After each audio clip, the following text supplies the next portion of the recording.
प्रभु यीशु मसीह के नाम में आप सबों को जय मसीह की।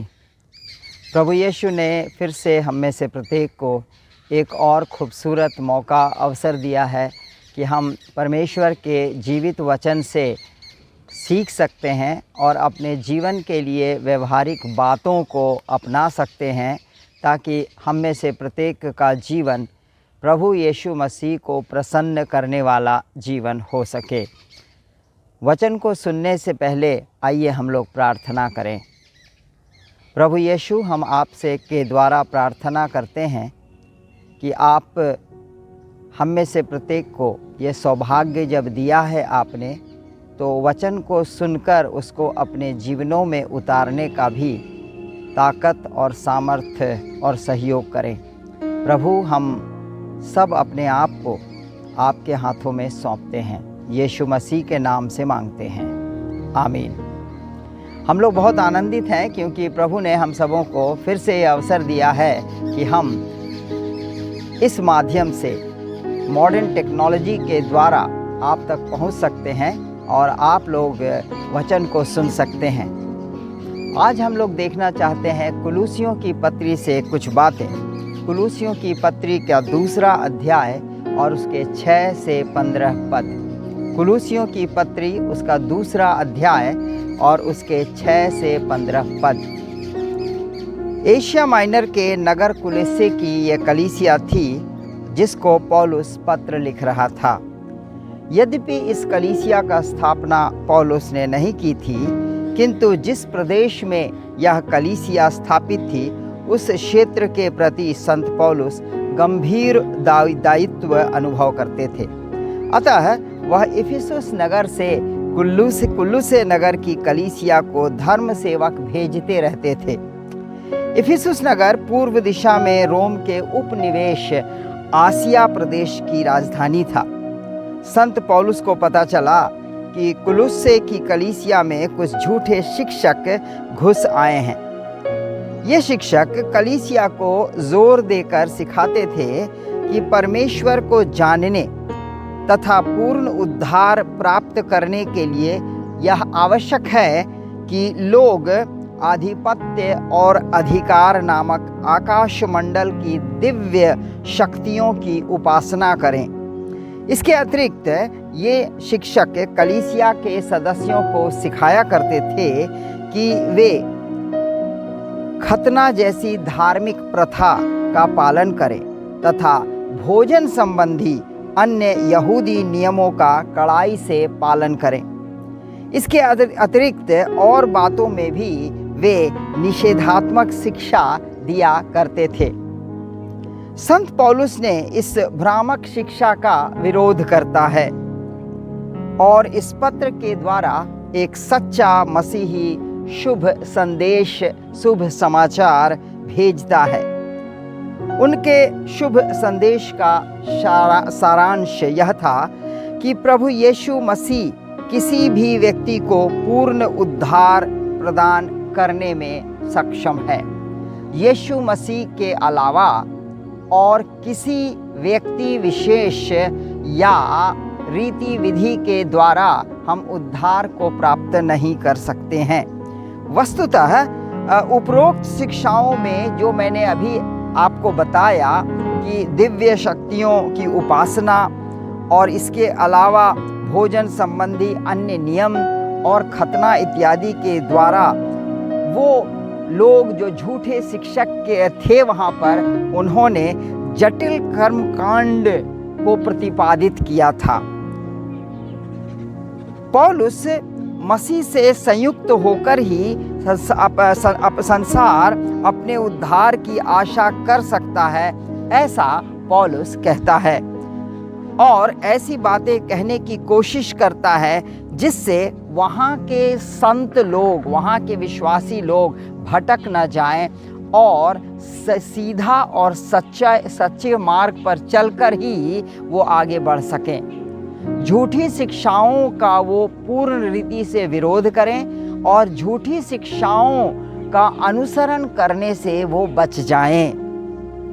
संत पौलुस विराट विश्व मसीह के संबंध में महान शिक्षा की व्याख्या करते हैं और मसीही आचरण के लिए पौलुस इसका महत्व भी बताते हैं। पौलुस पत्र लिखते समय, जब उन्होंने इस पत्र को लिखा, तब पौलुस जेल खाने में कैदी के रूप में जीवन व्यतीत कर रहे थे। रोम के कैद में वो रह रहे थे और इस पत्र को उन्होंने तिखिकुस नामक विश्वासी भाई कुलुस्से नगर ले गया था। यानी तिखिकुस के द्वारा ही उन्होंने इस पत्र को कुलुस्से नगर की कलीसिया तक भिजवाया था।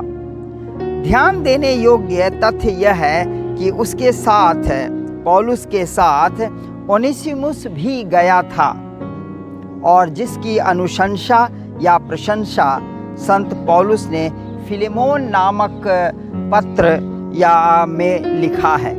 तो आज हम लोग कुलुस्से की पत्री और उसका दूसरा अध्याय और उसके 6 से 15 पदों में कुछ बातों को देखना चाहते हैं, अर्थात मसीह में जीवन की पूर्णता का रहस्य क्या है।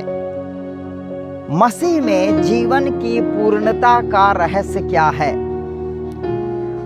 मैं आपको कुलुस्से की पत्री के दूसरे अध्याय में ले चलता हूँ। तो आप मेरे साथ अपनी बाइबल को खोलकर कुलुस्से की पत्री और उसके दूसरे अध्याय में मेरे साथ चलिए और उसमें आप देखिए कि पौलुस हम सबों को क्या कहना चाहता है कि हम किस प्रकार मसीह में जीवन की पूर्णता का रहस्य प्राप्त कर सकते हैं।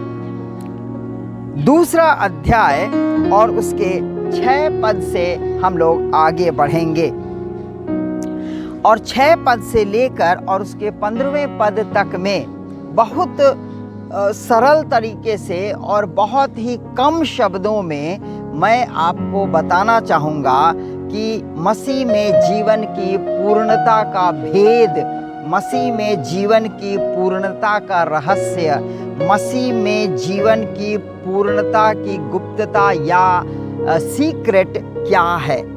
तो पहली बात जो है वो है 6वें पद में। यहाँ पर लिखा हुआ है, आपने यीशु मसीह को प्रभु के रूप में स्वीकार किया है, इसीलिए उन्हीं से संयुक्त होकर जीवन व्यतीत करें। बात एकदम क्लियर है, बातें एकदम स्पष्ट है और उसमें लिखा है मसीह से संयुक्त होकर। अर्थात यदि आप यीशु मसीह में जीवन की पूर्णता को प्राप्त करना चाहते हैं, जिसको आपने प्रभु के रूप में स्वीकार किया है, तो आपको उन्हीं के साथ जुड़कर जीवन व्यतीत करना होगा। यदि आपने उनसे अपने आप को अलग कर लिया तो वहाँ पर चूक हो जाएगी और आपका उनसे संयुक्त होना टूट जाएगा और आप आगे नहीं बढ़ सकते हैं। 7वें पद में हम दूसरी बात को देखते हैं, उन्हीं में आपकी जड़ें गहरी हों, उन्हीं में आपकी जड़ें गहरी हों। एक वृक्ष की जड़ें जब धरती के नीचे गहराई में जाती है तो वो वृक्ष मजबूती से हर संभव या हर एक ऐसे तूफान, बारिश इत्यादि को सह लेता है जो उससे होकर गुजरती हैं। और इसीलिए यदि हम चाहते हैं कि मसीह में जीवन की पूर्णता हमें प्राप्त हो, तो हम अपनी जड़ें कहीं और नहीं लेकिन मसीह यीशु में हम अपने जड़ों को मजबूत करें और मसीह यीशु में अपने जड़ों को फैलने दें। आगे हम 7वें पद में ही तीसरी बात देखते हैं। उसी में हम तीसरी बात देखते हैं, उन्हीं में अपना आध्यात्मिक निर्माण करें। आध्यात्मिक निर्माण का मतलब होता है बनना। जब एक घर का निर्माण होता है तो ईंट पर ईंट रखते हुए एक कारीगर उसको आगे बढ़ाता है। बीच में सीमेंट और रेत का गारा बनाकर डालता है और उस दीवार को, उस मकान को वो ऊंचा करता जाता है। निर्माण का मतलब होता है उन्नति और बनते जाना। हमें भी अपना निर्माण या अपना आध्यात्मिक निर्माण यीशु मसीह में करना है और कहीं नहीं, और किसी बात में नहीं। चौथी बात अगर 7वें पद में ही देखें तो एक और बात 7वें पद में है और लिखा है विश्वास की शिक्षा में दृढ़ बने। दृढ़ बनने का मतलब होता है मजबूत हो जाना। दृढ़ बनने का मतलब होता है स्थिर हो जाना। दृढ़ होने का मतलब होता है ताकत प्राप्त कर लेना। क्या हम विश्वास की शिक्षा में मजबूत होते जा रहे हैं? क्या हम दूध को छोड़ते हुए, क्या हम ठोस भोजन खाते हुए, वचन का ठोस भोजन खाते हुए क्या हम दृढ़ होते जा रहे हैं या नहीं होते जा रहे हैं? ये मुझे अपने से पूछना है। तो विश्वास की शिक्षा में दृढ़ होना और किसी बात में नहीं, विश्वास की शिक्षा में मजबूत होते जाना, ताकतवर होते जाना। 5वीं बात जो है और वो है 7वें पद में ही 5वीं बात भी है। 7वें पद में भी 5वें बात 7वें पद में है। हृदय में धन्यवाद की प्रार्थना उमड़ती रहे। हृदय में धन्यवाद की प्रार्थना उमड़ती रहे। धन्यवाद की प्रार्थना, बाइबल में धन्यवाद का बहुत अधिक महत्व है और जहाँ परमेश्वर को धन्यवाद देने की बात आती है तो धन्यवाद एक ऐसा शब्द है जो आपको और मुझको बहुत छोटा दिखाई देता है, लेकिन धन्यवाद और कृतज्ञता, ये एहसानमंद होना, ये बहुत महत्वपूर्ण है। और इसीलिए कहा गया है, बाइबल कहती है कुलुसियों की पत्री के 2 अध्याय के 7वें पद में कि हृदय में धन्यवाद की प्रार्थना उमड़ती रहे। उमड़ती रहने का मतलब होता है कि लबरेज होती रहे। धन्यवाद स्वर आपके और मेरे हृदय में उसकी कमी ना हो, लेकिन हम जितना अधिक धन्यवाद देंगे उतना ही परमेश्वर की महिमा होगी, परमेश्वर की बड़ाई होगी। हम पद 8 में 6वीं बात देखते हैं। पद 8 में 6वीं बात देखते हैं। सावधान रहें, कहीं ऐसा ना हो कि कोई आप लोगों को ऐसे खोखले और भ्रामक दर्शन शास्त्र द्वारा बहकाए। लिखा है खोखले और भ्रामक दर्शन शास्त्र द्वारा न बहकाने पाए। इस संसार में बहुत प्रकार के दर्शन शास्त्र चलते हैं, बहुत प्रकार की शिक्षाएं हैं। हमें इस बात को समझना होगा और हमें इस बात को जानना होगा और हमें इस बात से अपने आप को आश्वस्त करना होगा कि कहीं हम झूठी और भ्रामक और भ्रांत शिक्षाओं के पीछे तो नहीं भाग रहे हैं, कहीं उसका अनुसरण तो नहीं कर रहे हैं, कहीं उनको तो अपने जीवन में स्थान नहीं दे रहे हैं। इस संसार में बहुत सारे खोखले और भ्रामक दर्शन शास्त्र हैं। हमें अपने आप को उनसे बचाना होगा ताकि हम परमेश्वर में अर्थात प्रभु यीशु मसीह में निरंतर मजबूत होते चले जाएं। दर्शन शास्त्र की परिभाषा बड़ी अजीब है और उसकी परिभाषा है कि एक काली बिल्ली अंधेरे कोठरी में, एक काली बिल्ली अंधेर कोठरी में या काली कोठरी में है जिसको एक अंधा व्यक्ति ढूंढ रहा है। अब एक अंधा व्यक्ति एक काली कोठरी में एक काली बिल्ली को कैसे ढूंढ सकता है? और यही है दर्शन शास्त्र की परिभाषा। हमें याद रखें, खोखले और भ्रामक दर्शन शास्त्र द्वारा हम न बहकाए जाएं। 7वीं बात जो है वो 9वें पद में है। 7वीं बात जो है वो हम 9वें पद में है। ईश्वर की सारी परिपूर्णता मसीह में सशरीर निवास करती है।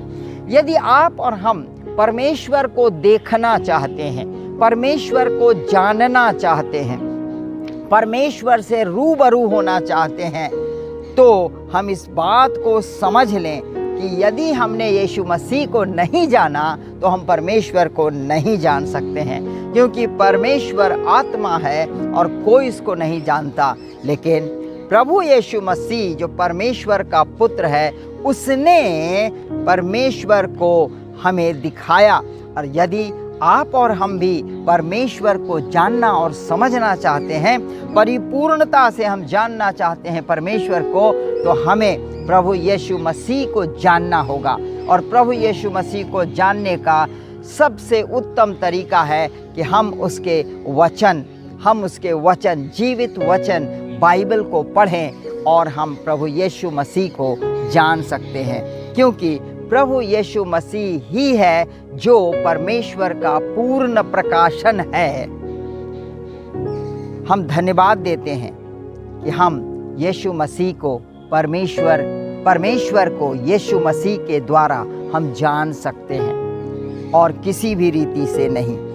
आइए इन बातों को हम लोग एक बार फिर विचार करें कि हम मसीह यीशु में जीवन की पूर्णता का रहस्य कैसे प्राप्त कर सकते हैं। मैं आपको केवल 6, 7, 8, 9 पदों पर आपको मैं ले गया, कुलुसियों की पत्री और उसके दूसरे अध्याय के 6 से 9 पदों को। आप अपने घर में इन पदों को दोबारा पढ़िएगा और दोबारा पढ़ के उन बातों को याद कीजिएगा जो मैंने आज आपको बताने की कोशिश की है। आप और हमने प्रभु यीशु मसीह को अपने जीवन में उद्धारकर्ता के रूप में जाना है। आप इसमें बने रहें और इन 7 बातों को अपने जीवन में व्यवहारिक रूप देने का प्रयास करें। प्रभु आप सबों को बहुत बहुत आशीष देवे।